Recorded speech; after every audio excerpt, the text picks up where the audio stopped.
ये कार्यक्रम सत्य घटनाओं से प्रेरित है। जिनके साथ ये घटनाएं घटी उसकी वास्तविकता उन्हीं तक सीमित है। भूत प्रेतों और असामान्य विषयों के होने पर चैनल कोई दावा नहीं करता और न ही प्रोत्साहन करता है। किशोर पुराना सामान, शीशी बोतल और कबाड़ खरीदने का काम करता था। उस दिन जब काम से लौटा तो बहुत थका हुआ था। आते ही बस्ता रखकर सीधा बिस्तर पर लेट गया सोने के लिए। बहुत ही गहरी नींद में था जब उसे एक दबी हुई आवाज ने जगाया। शीशी बोतल दे कबाड़ी।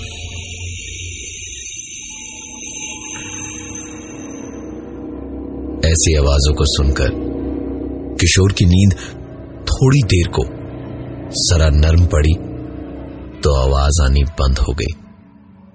उसने करवट बदली तो नींद ने उसे फिर से घेरा और नींद आते के साथ ही एक बार दोबारा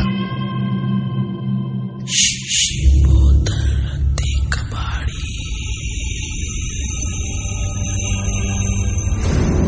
किशोर ने तकिया उठाकर अपने कानों को ढक लिया और मुंह घुमाकर सोने की कोशिश करने लगा। कुछ देर तक सब कुछ ठीक रहा, लेकिन उसके बाद दोबारा शीशी बोतल दे कबाड़ी।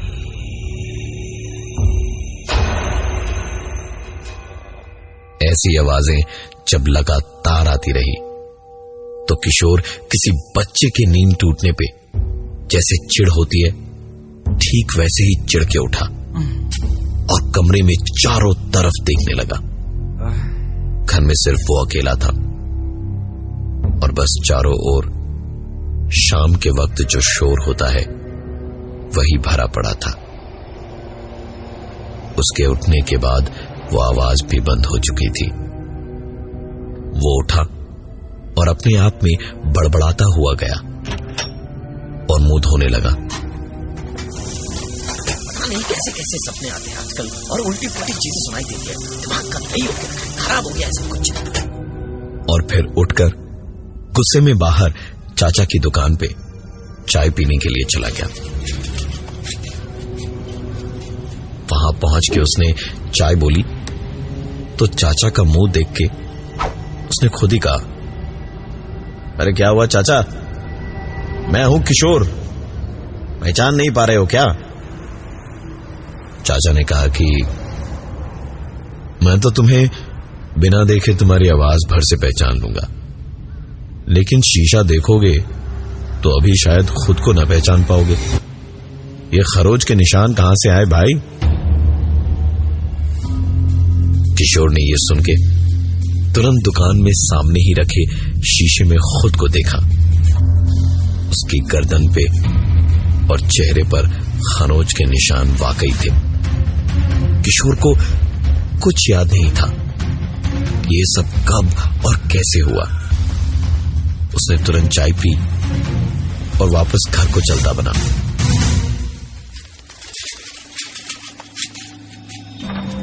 किशोर को अपने घर के दरवाजे को खोलने में थोड़ी मशक्कत करनी पड़ी, क्योंकि घर के अंदर सारा सामान बिखरा पड़ा था। जब किशोर करीबन 15 मिनट पहले चाय पीने के लिए निकला था तब तो घर बिल्कुल ठीक था। शायद ये बिल्लियों का काम। बिल्लियों ने जीना मुहाल कर रखा था इस मोहल्ले में।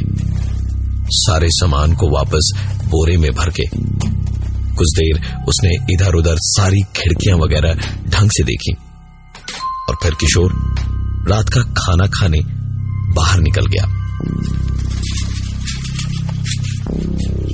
वापस आकर सीधा सोने को चला गया। नींद एक बार बहुत गहरी और अच्छी आई थी उसे, लेकिन किस्मत में शायद नींद तो थी ही नहीं। इस बार उसने और एक आवाज सुनी जिससे उसकी नींद टूटी।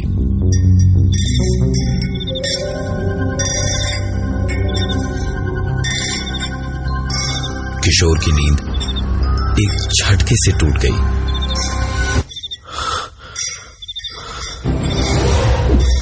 रात के उस सन्नाटे में वो उठा और उसने कमरे की बत्ती जलाई। चारों तरफ देखा। आवाज तो लगातार आई जा रही थी। दिखाई उसे कुछ भी नहीं दे रहा था जिससे पता चल पाता कि यह आवाज कहां से आ रही है। किशोर उठकर अपने बोरे तक गया। उसने पूरा बोरा उथल पुथल करके एक एक चीज टटोली। सब कुछ ठीक था और उसमें कांच का कोई सामान भी नहीं था। किशोर ने उस बोरे को रखा और वापस अपने बिस्तर की ओर बढ़ा ही था कि कांच की 2 बोतलें बिस्तर के नीचे से लुढ़कती हुई उसके पैरों से टकरा के रुक गई।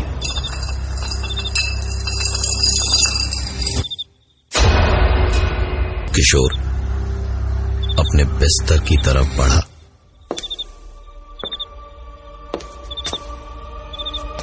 और थोड़ी दूर से ही डरते डरते झुक के बिस्तर के नीचे उसने देखा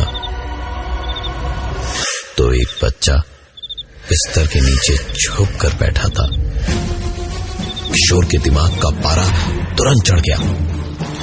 उसने चिल्ला के कहा, कौन है तू? हाँ? और अंदर कैसे आया? चल बाहर निकल। नींद दुश्वार कर दी है मेरी शैतान की औलाद। निकल, आज तेरी हड्डियां तोड़ता हूं।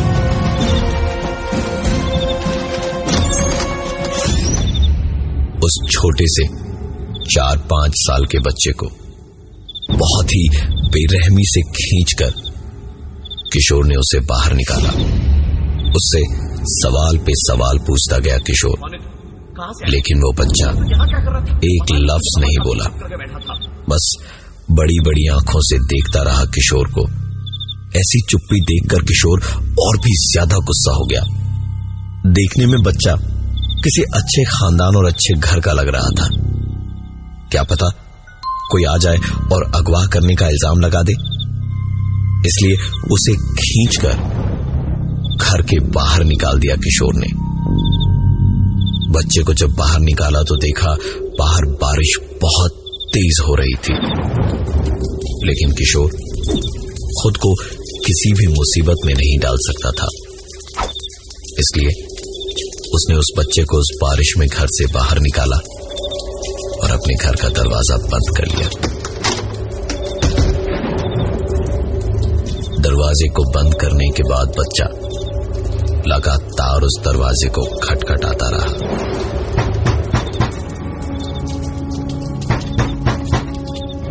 कुछ देर तक तो किशोर झेल गया, लेकिन फिर सोचा बच्चा ही तो है। उठ के दरवाजा खोला तो भी वो गुस्से में ही था।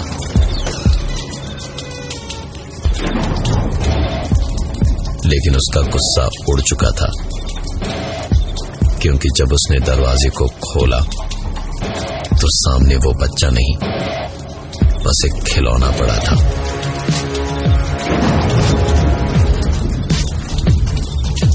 दरवाजे को बंद करते करते अपने आप से ही किशोर ने कहा, पीना कम करना पड़ेगा। क्या क्या सोचने और दिखने लगा है मुझे। दरवाजे को बंद करके किशोर वापस लेट गया और कुछ ही देर में उसे नींद आ गई। लेकिन सोना उसकी किस्मत में शायद आज नहीं था। एक बार फिर उसकी नींद टूटी, एक और आवाज से।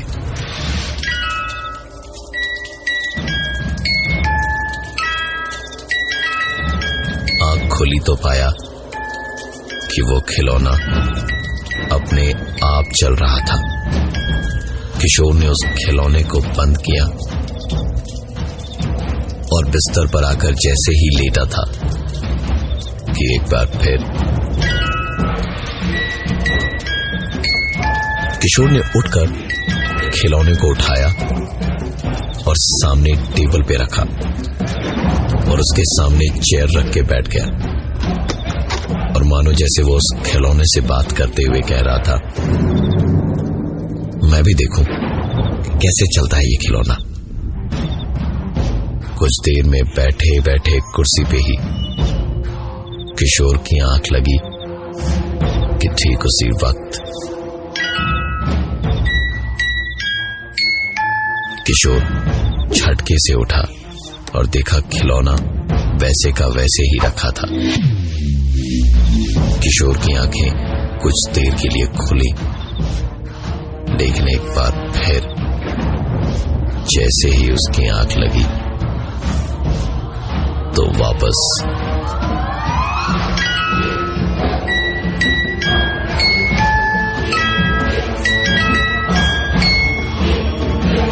उस रात बहुत मशक्कत के बाद किशोर की आंख लगी थी। सुबह चिड़ियों के चहचहाने और सड़क के शोर से उसकी आंख खुली तो देखा वो बच्चा उसके बगल में लेटा सो रहा था। किशोर उसे देखते ही तिलमिला गया और बेतहाशा चिल्लाने लगा, तू है कौन बे? कहां से आ गया तू? क्यों मेरे पीछे पड़ा है? चाहता क्या तू मुझसे आखिर? हाँ? ऐसी जोर की चीख पुकार सुन के आसपास के कुछ लोग आ गए और इधर उधर झांकने लगे। किशोर उन्हें देखते ही कहने लगा, ये लड़का कौन है? तुम में से कोई जानता है क्या इसे? पता नहीं कहां से ये मनहूस कल से मेरे पीछे पड़ गया है। सबने अगल बगल एक बार फिर झांका और उनमें से एक ने कहा, किशोर भाई, तुमसे 50 बार कहा है थोड़ा कम पिया करो। लीवर तो लीवर, दिमाग भी खराब हो गया है तुम्हारा। एक कमरे का घर है और उसमें खुद अकेले, पागल हो जाओगे ऐसे। घर में कोई नहीं है भैया तुम्हारे अलावा। किशोर का सर जैसे अचानक ही भारी सा लगने लगा उसे। तबीयत इतनी खराब लग रही थी कि वो आज घर से बाहर ही नहीं निकला। कुछ देर तो लेटा, लेकिन फिर पता नहीं अचानक उसे क्या सूझा कि उसने उस खिलौने को उठाया और चुपचाप दरवाजे को बंद करके मुस्कुराता हुआ बिस्तर के नीचे लेटा और कहा, अब मेरी बारी है, आजा खेलते हैं। किशोर ने ये कहा ही था कि एकदम से उसी वक्त जैसे बिस्तर के ऊपर कुछ बहुत भारी सा बहुत जोर से गिरा।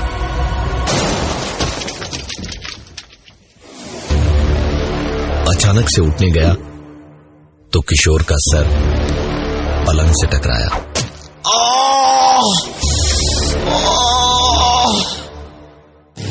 किशोर ने पलंग के नीचे से निकल के देखा तो वो बच्चा बिस्तर के ऊपर बैठा था। किशोर अब हार मान चुका था। उस छोटे बच्चे के सामने ही खुद बच्चे की तरह हाथ जोड़ के आंखें बंद करके रोने लग गया और अपने जान की भीख मांगने लगा। और जब अचानक आंख खुली तो देखा बिस्तर पे वो बच्चा नहीं, बस वो खिलौना रखा पड़ा था। किशोर ने डरते डरते खिलौने को उठाया और उसे गौर से देखने लगा। उस खिलौने को देखते देखते ही उसे याद आया कि आज से 3 दिन पहले जब वो कबाड़ खरीदने निकला था तो एक बिल्डिंग में एक औरत ने रद्दी बेचने को उसे आवाज लगाई थी। रद्दी खरीदकर जब वो बिल्डिंग से नीचे उतर रहा था तो एक बंद दरवाजे के बाहर ये खिलौना पड़ा हुआ था। वहां अगल बगल कोई नहीं था तो किशोर ने उसे उठा के रख लिया था। जहां से उसने इस खिलौने को उठाया था वो पता किशोर को याद था, इसलिए तुरंत खिलौने को लेकर वो उस बिल्डिंग की ओर दौड़ा। ज्यादा दूर नहीं, करीबन 30 मिनट में ही वो वहां पहुंच गया। उस घर के सामने पहले तो उसने दरवाजे को खटखटाया। जब दरवाजा नहीं खुला तो चिल्ला चिल्ला कर बुलाने की कोशिश की, लेकिन उसके बावजूद दरवाजा नहीं खुला। कोई है? अरे कोई है? अरे कौन है इस घर में? कोई है क्या यहां?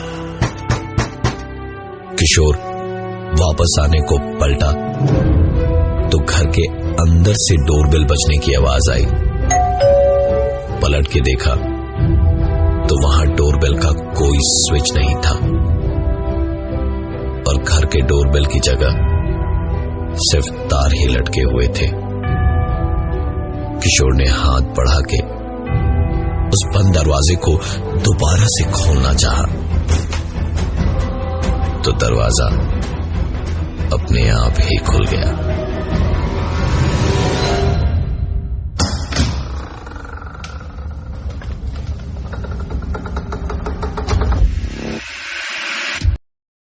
घर के अंदर घुसकर किशोर ने शायद 2-3 कदम ही आगे रखे होंगे कि एक बेहद सड़ी सी बदबू से उसे अपनी नाक बंद करनी पड़ी, जैसे मानो किसी सड़ी हुई लाश की बदबू हो। ये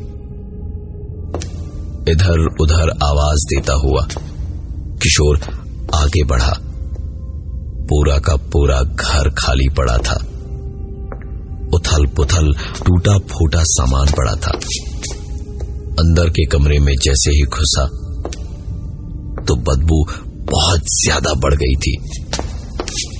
दौड़ के बाहर निकलने के चक्कर में सामने लकड़ी की अलमारी से टकराया, जिसे दीमकों ने कुतर के पूरी तरह से खोखला कर दिया था। टक्कर से जैसे चूरा बन के लकड़ी ढह गई।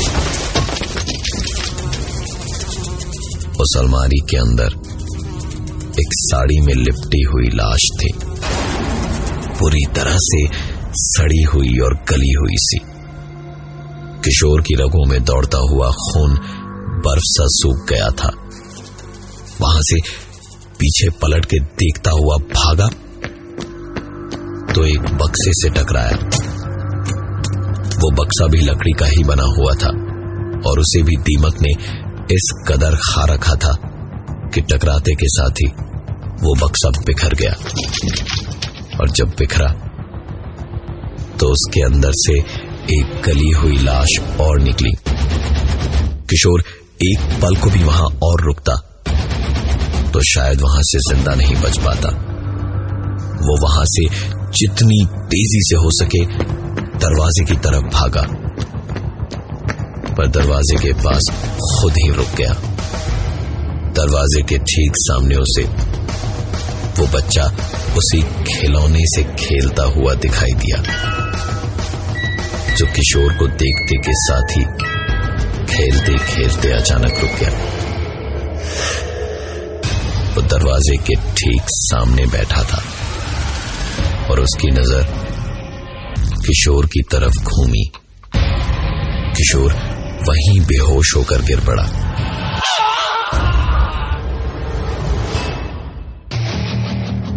जब उसकी आंख खोली तो सामने पुलिस वाले थे। आगे तहकीकात में पता चला कि यहां रहने वाले परिवार के आदमी ने अपनी बीवी और बच्चे को मार के खुदकुशी कर ली थी। वो खिलौना शायद उसी बच्चे का था जो किशोर वहां से उठाकर ले गया था। किस लावारिस चीज का कौन सा वारिस कब अपना हक मांगने आ जाए पता नहीं चलता। उस दिन के बाद से किशोर ने उस तरफ जाना ही छोड़ दिया और कभी भी रास्ते या किसी घर के सामने पड़ी किसी भी चीज को हाथ नहीं लगाया।